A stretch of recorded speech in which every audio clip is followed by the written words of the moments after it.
Asha marka funi kabajee beekamu kisuma addaa waliin siin qabadhe kisuma addaa keenya harraagaa akkuma beekamu addisee orootuub subscribe like gochuun akka dhaabattan gaaffiif deebii walii wajjin goone jira addisee bagana gaannuftee noorisiin jedha mee gara gaaffiif deebii keenyaatti ceenaa ta'uusin jedha akkamitti jirtu nagaa keessanii warroonni gara YouTube channel isaa haarawaa dhuftan like share subscribe godhaa isinin jedha har'a gaaffiif deebii abdiin naaf dhiyeessee jira jechuudha qulqullina viidiyootiif dhiifamaa silkiidhaan waraabaa jira waan ta'eef deebi'ee bukkeen roobaa irraa hin qorri seenee jira jechuudha biyya arabaa kamiyyuu warroonni beektan hin jirtu baay'ee qorraa akkasitti fadheetanan jira jechuudha abdiin gaaffii tokko hanga jaanaaf na dhiyeessee jira jechuudha gaaffiif deebii isaa kanarratti duraan dursee akkam jirtaa nagaa keetti yaaddisee yamamaa taate gaaffiif deebii koo irratti argamu keef si galateeffadha jedhee guddaa galatoomatillee gaaffiif deebii kanarratti naaf feeruu keetiifis hin jedha abdii gaaffii abdii tokkoffaanii akkas jedha addiseen eenyudha akkamitti of ibsita baay'ee dhugaa dubbachuuf otoo namni nama ibse namatti tola abdiin garuu of ibsinaan jedhee jira of ibsuuf yoon jedhe baay'ee maal jedhee ibsu baay'ee nan kolfaa nan taphadhaa nama faana walitti dhufeenya nan qaba amalli koo nama kamiin wallaba jedhee yaadu maaliif wanta tokko bakka amalli kiyyaa yaani ayeedi nama akkas jechuu barbaada amalli koo gabaabadumatti baay'ee nama rakkisa jedhee yaadu garuu baay'inaan aaraa na ammumaan taphadhu kanaan aaraa yeroo naara sanitti immoo keessan deebi'u jechuudha booda wanarraa galeen beeku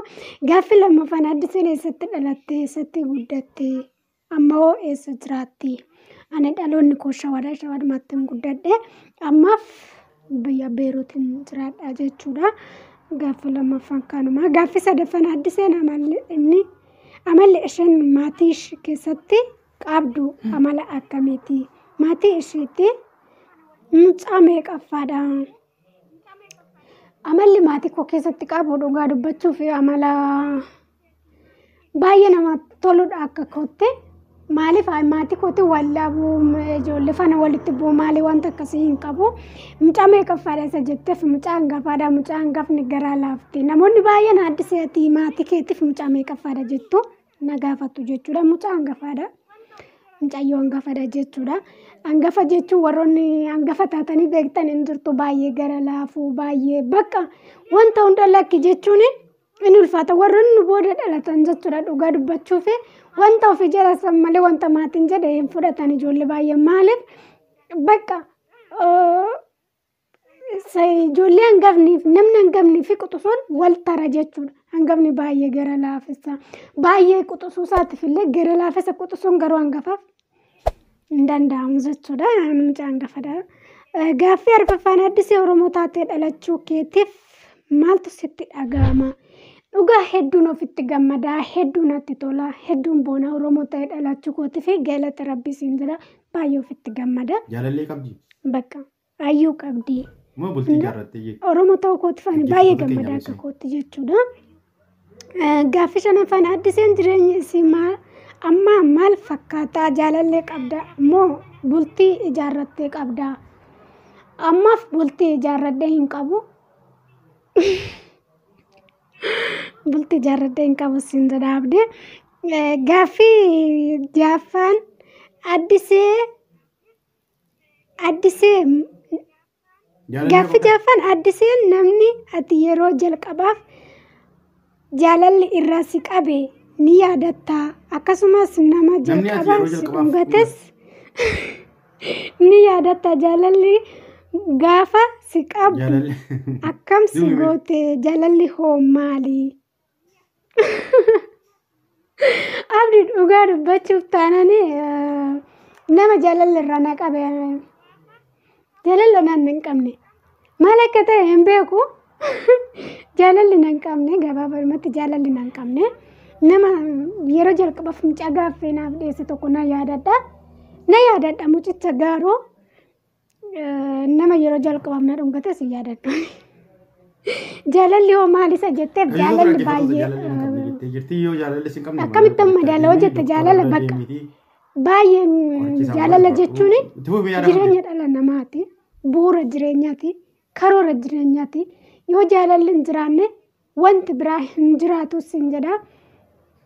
baay'ee bakka jaalala jechuun hagana jedhee ibsuu hin danda'u jaalalli hin jiraanne namni jiraachuu hin danda'u dhalli namaa jiraachuu hin danda'u jaalalli tokkummaa ilmaan oromooti sin jedha abdii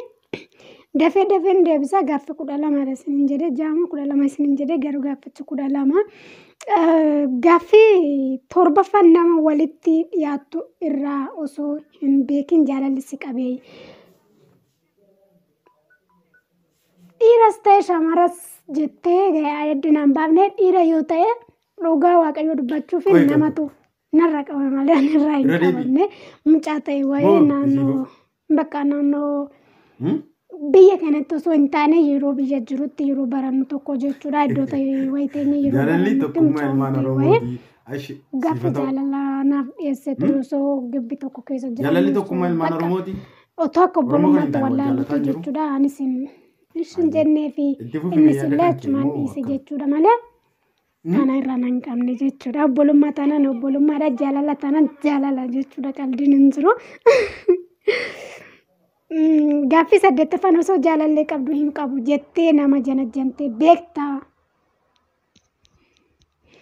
hin beeku gaaffii kana gabaabadumatti garuu jechuun nama meseenjarii irraa eessarraan dhufee haay namaan jedhu kan osoo hin taane wanti qaba jechuudha ka jaalallee hin beeku gaaffii 9ffaan osoo dhiirri jaalala si gaafatte maal goota akkamitti keessummeessita hin keessummeessu sin jedha amma yeroo kanatti hin keessummeessu nama kamiyyuu jaalala yoo na gaafatanii hin keessummeessu si keessummeessuufis hin danda'u sin jedha gabaabadhumatti gaaffii 10ffaan qaama kee keessaa osoo guddisisiin jedhamtee eessa guddifachuu barbaadda gaaffii na gaafate jechuudha eessa guddifachuu barbaadda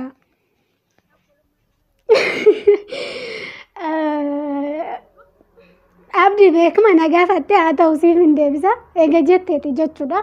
dheerina osoo ta'e nagaa bakka qaama kamiiniyyuu akka nama kamitti uumameera bakka wanti hundiyyuu nagaa waan ta'eef guddifadhu osoo naan jedhanis shappi guddifachuu barbaada maaliif baay'ee qalloodha waan ta'eef akka sulul jedha malee furdina hin qabu waan ta'eef dhiifama bilbilaa jiru guddifachuu barbaada jechuudha shappi wanti dabbaa sadassan guddifachuu barbaada guddifachuu garmalee osoo hin ta'in intiraami bakka shappi nama guddifachuu barbaada jechuudha xiqqoo amma qabu kan irratti nagaa jedhee yaada abdii beekaa gootaa na kofalchiisee jirta gaaffii 11ffaa mudannoo kee keessa tokko nuuf qoodi mudannoo koo keessa mudannoo nan yaadadhu tokko hin jira mudannoo irraanfanneedha ammaaf jaayisii jechuudha mudannoo baay'eedha na gara isa keessa tokko isinitti himaa biyya arabaa yeroo jalqabaa gizeen dhufutti jechuudha gaafa hin dhufu kifili biraatiin taa'ee kifiliin tokko akkana hin jira achiin taa'ee jechuudha nagaa achi taa'ee galgala gara galgalaan as ga'e waan isin dhibu jechuudha inni taa'ee yeroo rafuudha ka'utti shaaworii galuudhaaf yeroo shaaworii galuudhaa ka'etti jechuudha jaartiin kottuu asirraa finaan jettiin se'an jaartidha waan namni bira hojjedhu jechuudha ijoollee minaan hin qabdu jaartiin kottuu asirraa finaan jetti jedhee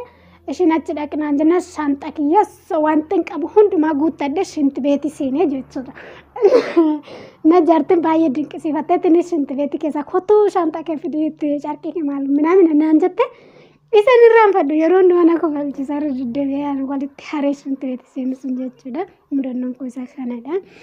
gaaffii 12ffaa addisee akkam itti karaa yuutuubii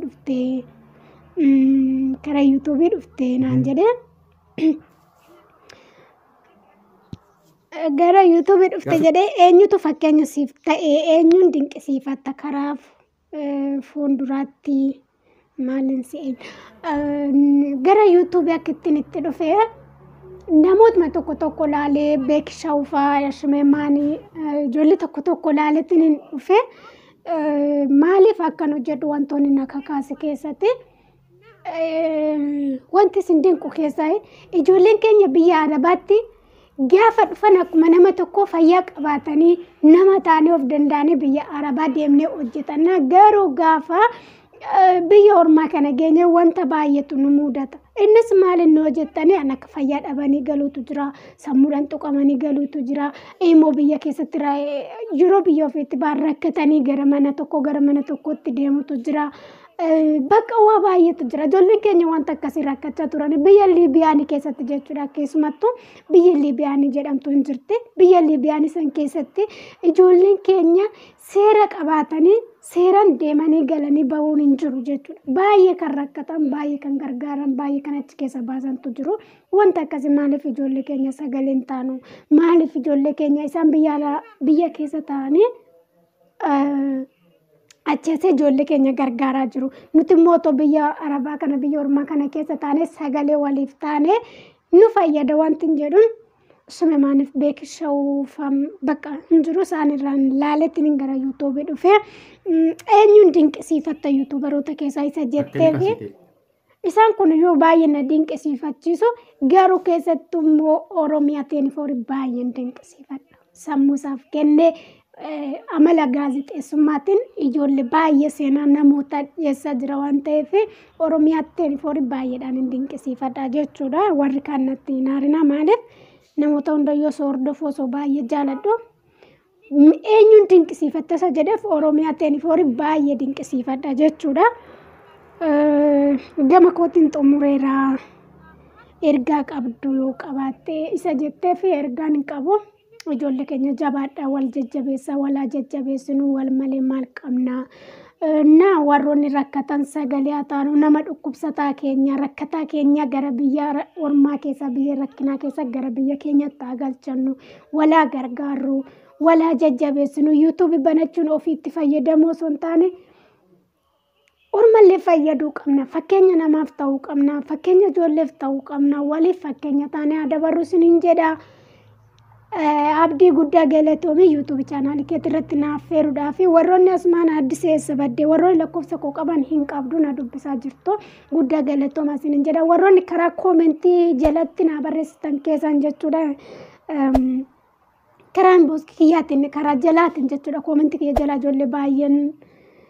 baay'eedha maqaa dhadhaa'uun hin barbaachisu waan ta'eef eessa dhattee maaliif badde jettanii koomentii jala na barreessitanii rakkina godhatee jira ammaaf na guyyaa tokko hin ba'a jedheetti yaada jechuudha. Maal inni rakkinni isaa warroonni si adabe jettan na adabne YouTube'n kan koona na adabne rakkina biraa godhatee jira jechuudha. Anna gaafa rakkinicha keessa ni laalla. Ammaaf jira karaa YouTuberoota tokkotiin argitu wal argina sinin jedha guddaa galatooma baay'ee sin jaaladha baay'ee sin kabaja like share comment godhaaf mucaa kana jajjabeessa sinin jedha. Fattoota keenya akkuma argaa jirtanii addisee orootu gaaffii deebii har'aan waliin gooteen kana fakkaataa qophii biraatillee hanga nama biraatiin walqabeetii nagaatti nutura Oroo Abdii Kuush subscribe kan dagannee turtiin keessan nafaana ta'uu warroonni maamila keenya chaayinaala keenyaaf haaraa taatanillee subscribe godhaatii maatii keenya dabalamaa isin jira hanga qophii biraa wal agarruutti nagaatti isin jira turtii gaarii.